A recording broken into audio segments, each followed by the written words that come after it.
बात देखिएगा कि ये दिशाओं को लेकर ये वाक्यांश के शब्द में पूछा जाता है, इंपॉर्टेंट बहुत ही है। अभी आरो का पेपर हुआ, उसमें पूछा गया था उत्तर और पूर्व के मध्य की दिशा कौन सी है, और चारों विकल्प में था ईशान, वायव्य, नैऋत्य और आग्नेय। हाँ, तो ईशान होता है। इसके अलावा उत्तर और पश्चिम के मध्य की दिशा वायव्य है, दक्षिण और पूर्व के मध्य की दिशा आग्नेय, दक्षिण और पश्चिम की दिशा को क्या कहा जाता है, नैऋत्य कहा जाता है। इसके अलावा उत्तर दिशा का दूसरा नाम उदीची और दक्षिण का अवाची, पूर्व को प्राची और पश्चिम को प्रतीची। तो एक चीज अगर हम शॉर्ट ट्रिक में देखें तो जो पश्चिम और पूर्व पासे है तो इनका दूसरा नाम भी क्या है, पासे है। पूर्व छोटा नाम है तो प्राची भी छोटा है, मान लो डाउट होता है तो प्रतीची में देखो बड़ा है, प्राची से बड़ा है, और पश्चिम भी पूर्व से क्या है, बड़ा। तो आप इससे याद रख सकते हैं, दोनों पूर्व से उत्तर होता है उससे उदीची हो जाता है, तो ये याद रहेगा। अब दक्षिण वाला ही केवल आपको अवाची याद रखना होगा। तो इस तरह वाक्यांश के शब्द लगभग 8 पूरे हो जाएंगे। सबसे पहला, उत्तर और पूर्व के मध्य की दिशा क्या कहलाएगी भैया, ईशान। उत्तर और पश्चिम के मध्य की दिशा क्या कहलाएगी, वायव्य कहलाएगा। दक्षिण और पूर्व के मध्य की दिशा आग्नेय, और दक्षिण और पश्चिम के मध्य की दिशा क्या कहलाती है, नैऋत्य कहलाती है। इसके अलावा उत्तर दिशा का दूसरा नाम क्या है, उदीची। दक्षिण का दूसरा नाम अवाची, पूर्व का दूसरा नाम प्राची, और पश्चिम का दूसरा नाम प्रतीची। तो ये प्रश्न आपके इसमें पूछे जाएंगे। उनमें से एक प्रश्न आया भी था और आता भी है, इंपॉर्टेंट भी है। अब बात आता है कि जो आरो में पूछे गए विलोम शब्द है, मैं बार बार ये बात कहता हूं कि जो विलोम शब्द या जो पर्यायवाची शब्द या शब्दावली का कोई भी प्रश्न, कोई व्याकरण का भी हो, अगर किसी एग्जाम में पूछा गया तो वो दोबारा फिर क्या होता है, पूछा जाने की संभावना बनती है। ठीक है ना भैया, मतलब वो इंपॉर्टेंट हो जाता है। इसीलिए अगर हम भले ही आरो के इंपॉर्टेंट विलोम देख रहे हैं, लेकिन आने वाली दरोगा परीक्षा में या पेट का एग्जाम में भी आपको 5 नंबर का हिंदी आता है शब्दावली से, समझ रहे ना, और 10 नंबर का जो है वो क्या आता है, गद्यांश आता है। तो जो शब्दावली से आता है 5 प्रश्न, उसमें आने की पूरी संभावना है। विलोम शब्द अगर एक पूछा आता है, पर्यायवाची पूछा आता है, सप्तशुद्धि भिन्नार्थक पूछा आता है तब। तो इसलिए इनको याद रखिएगा। आपके पास सीट मैंने उपलब्ध करा दी है जिसमें शब्द लिखे हुए उनका विलोम लिखना है, तो मैं विलोम यहाँ लिख दूंगा और सीट आपके पास है तो उस सीट का क्या है, उससे देख देख के आप उसका विलोम लिखते जाएगा। सबसे पहला शब्द क्या है भैया, अभिज्ञ। अभिज्ञ का विलोम होता है अनभिज्ञ। क्या होता है, अनभिज्ञ। अभिज्ञ का अर्थ होता है जानकार, अनभिज्ञ मतलब ना जानने वाला, जो कुछ ना जानता हो। जैसे आपने कहा कि अब जैसे बहुत सारे ऐसे लोग भी होंगे जो अभी एसएससी की प्रोटेस्ट चल रहा है, उससे अनभिज्ञ होंगे इस बात से। कितने लोगों को पता है प्रोटेस्ट हो क्यों रहा है, आपको पता है, आपको बता। बहुत सारे लोग हैं अनभिज्ञ, उनको मतलब नहीं, आए कोचिंग में पानी ले आए, बस बहुत बड़ी बात है नहीं। तो किस लिए प्रोटेस्ट हो रहा है भैया, प्रोटेस्ट क्यों चल रहा है, कुछ पता है? कुछ टीचर जो है वो जेल चले गए, किसी का हाथ टूट गया, तो ये सारे हुए, लेकिन आप उससे अनभिज्ञ है, अर्थात आपको उसकी जानकारी। हाँ भैया, अच्छा हाथ टूट गया, कोई बात नहीं। जो जितना बदनाम होगा उसका उतना नाम होगा, अर्थात इस प्रोटेस्ट में जो ज्यादा जो उसमें आएगा वो हाईलाइट हो जाएगा। अब जैसे उनका हाथ टूट गया, उनको जो नहीं जानता होगा वो जान जाएगा, संजीव सर को ज्यादा हाईलाइट हुए ना। हाँ, पहले भी थे ये लोग, र्यूमर करके लड़ाई झगड़ा करके भी हाईलाइट हो जाते हैं, तो अच्छी बात है।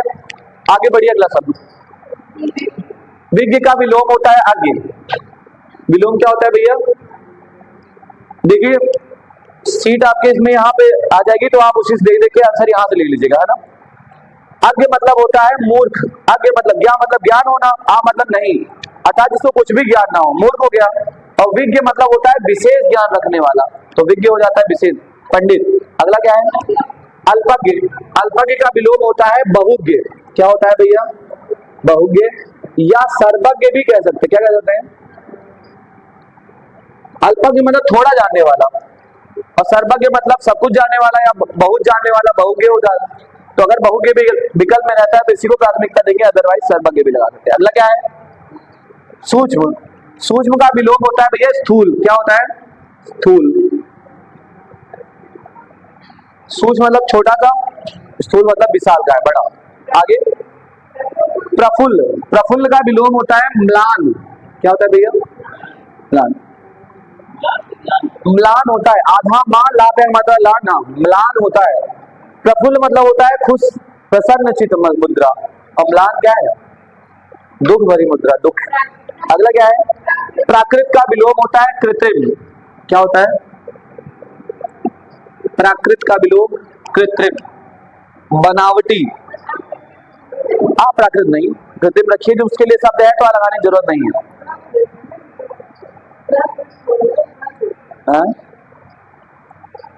हाँ प्राकृत है, उसका ही बनेगा भैया। प्रकृति नहीं है तब भी प्राकृत है ना। अब प्रकृति तो नेचर को कहा जाता है, नेचर का विलोम कृत्रिम थोड़े ना होगा। प्रकृति मतलब जो प्रकृति द्वारा बनाया गया वो प्राकृत है, और जो हमने मतलब बनाया है वो कृत्रिम है। आगे है भैया। अच्छा, समास का विलोम होता है व्यास। क्या होता है? व्यास। आगे बढ़िए। हाँ भैया। प्रेम का विलोम है घृणा। आपको किसी से प्रेम है तो उसका विलोम हो जाएगा आपको किसी से घृणा। हाँ, क्रोध, क्रोध नहीं। प्रेम का अपोजिट घृणा होता है, जिसे आप देखना भी पसंद नहीं करते। प्रेम मतलब जिनको दिन भर बैठ कर देख सकते हो आप। किसी से प्रेम हो तो वो आपके लिए क्या है? आप दिन भर बैठ रहे हो, और जिससे घृणा है उसके लिए आप मुंह फेर लोगे, जब निकल जाने दो, है कि नहीं? हेट। आगे उद्धत। उद्धत का विलोम होता है बिनत। क्या होता है भैया? बिनत।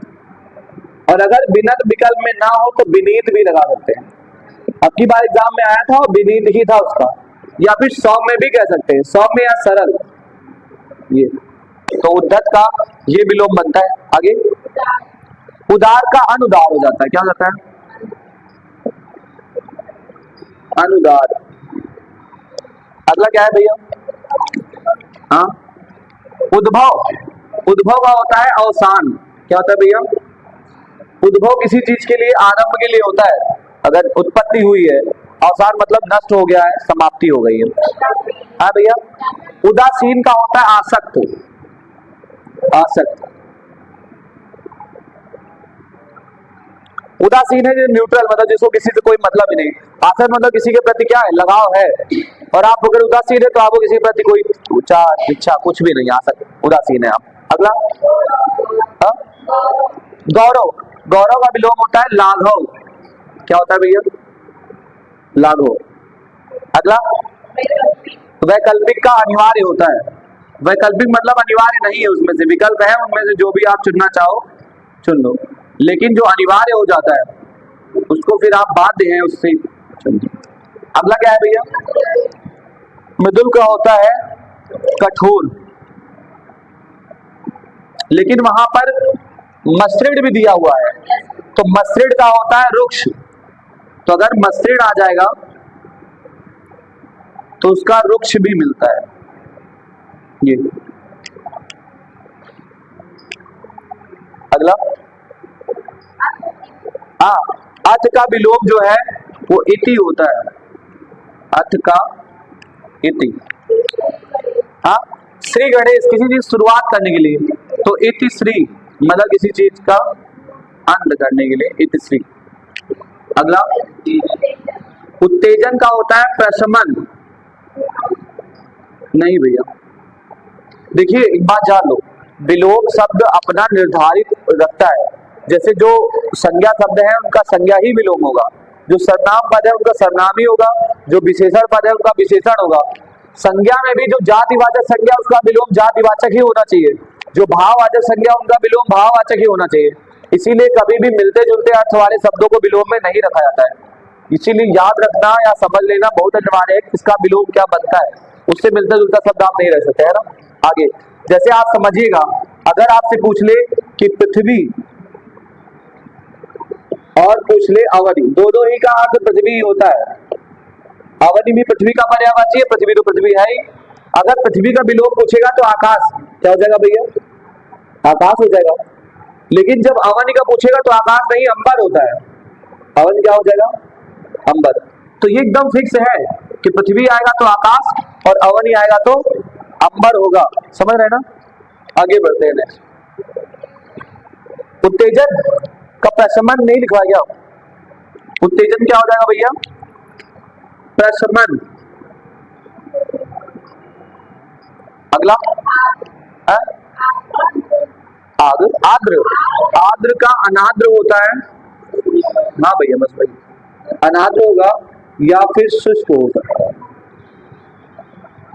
अगला ह्रस्व का दीर्घ होता है, ह्रस्व क्या हो जाएगा, दीर्घ है। ऋजु मतलब होता है सरल, तो वक्र मतलब होता है टेढ़ा, वक्र है। अवर का विलोम होता है प्रवर, अवर अधीनस्थ आयोग, प्रवर अधीनस्थ आयोग, उच्च आयोग और उच्च और निम्न पद के लिए होता है। अगला पूर्वगामी, पूर्व मतलब होता है पहले चला गया, तो पश्चगामी हो जाएगा, क्या हो जाएगा भैया, पश्चगामी मतलब जो बाद में गया, हो गया। आगे क्या है, अधोगामी, अधोगामी का होता है ऊर्ध्वगामी, क्या होता है, ऊर्ध्वगामी। विधि, विधि मतलब कानून, तो इसका हो जाता है निषेध, निषेध। अगला सदाचारी का दुराचारी,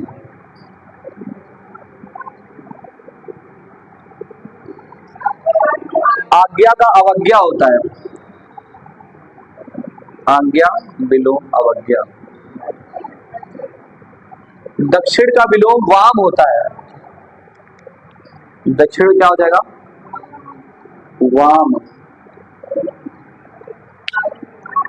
अगला आविर्भाव का तिरोभाव, क्या होता है भैया, तिरोभाव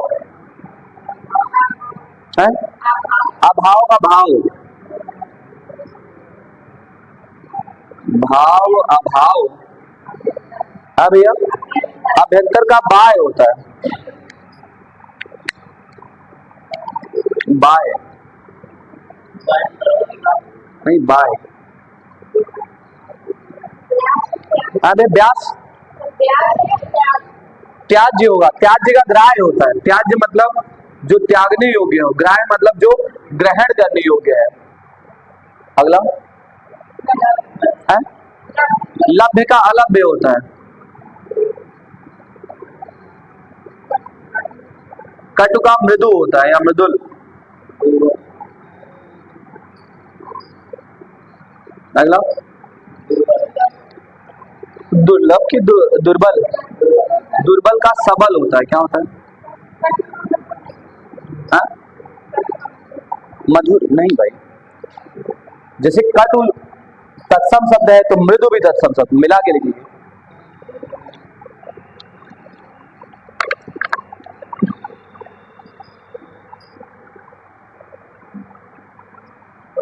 तो इस तरह आपका विलोम शब्द कंप्लीट हुआ, अब बचा तद्भव और तत्सम। तद्भव तत्सम शब्दों को देखते हैं, उधर तक दिख रहा है, अमन देखिए,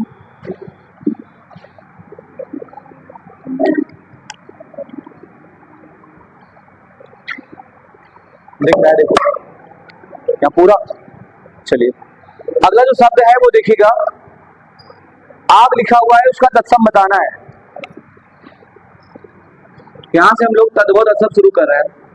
तद्भव आपकी सीट पर लिखा हुआ है, लेकिन फिर यार तुमको उधर रखना होगा, वो आधे में उधर कर देना, आधे में इधर, तद्भव, और इधर क्या है तत्सम। तो तत्सम तद्भव आपकी सीट पे लिखा हुआ है, तत्सम मैं यहाँ लिखता जा रहा हूँ, आप मिलाते जाइएगा, ठीक है। आइए पहला पहला क्या है, आग, आग का तत्सम होता है अग्नि, क्या होता है, अग्नि। अगला है खाद, हाथ का हस्त होता है, ठीक। साई का स्वामी होता है, साई इतना दीजिए जाते कुटुंब समाए, मैं भी भूखा ना रहूं साधु न भूखा जाए, तो साई अर्थात स्वामी। आगे बच्चा का वत्स होता है, क्या होता है, वत्स। हाँ भैया, तुरंत का होता है त्वरित, हाँ। कान, कान का होता है कर्ण। नैहर का ज्ञातिगृह होता है, दही का दधी होता है, क्या होता है, दधी। कौआ, अच्छा महुआ, महुआ का जो तत्सम शब्द है वो मधुक है, क्या है? ले गुरु जी आ गए हैं, मधुक। आगे मछली को तत्सम में कहते हैं मत्स्य। हाँ भैया, नहीं कह सकते हैं अलग बात है, और उसका होता क्या है वो अलग बात है। मतलब मत्स्य का, मछली का मत्स्य ही होगा, बाकी मीन तत्सम शब्द है, लेकिन वो मछली का तत्सम नहीं है ना, ये बात ध्यान रखिएगा। तो अगर मान लो आपसे कहा जाए कि शब्द है जैसे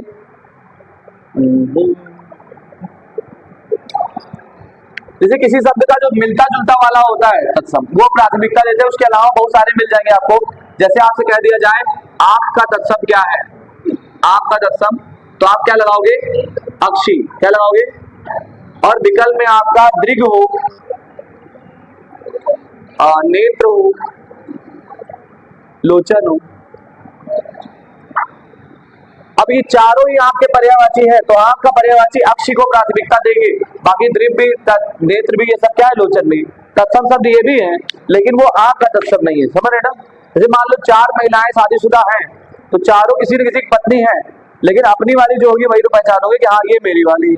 बाकी तीनों भी पत्नियां हैं, लेकिन किसकी है भगवान जाने। आगे बताइए। मच्छर का मत्सर होता है, क्या होता है? मत्सर। लेकिन एक बात ध्यान दीजिएगा, अगर मत्सर आता है किसका जो है, तो ईर्ष्या का ये क्या बनता है?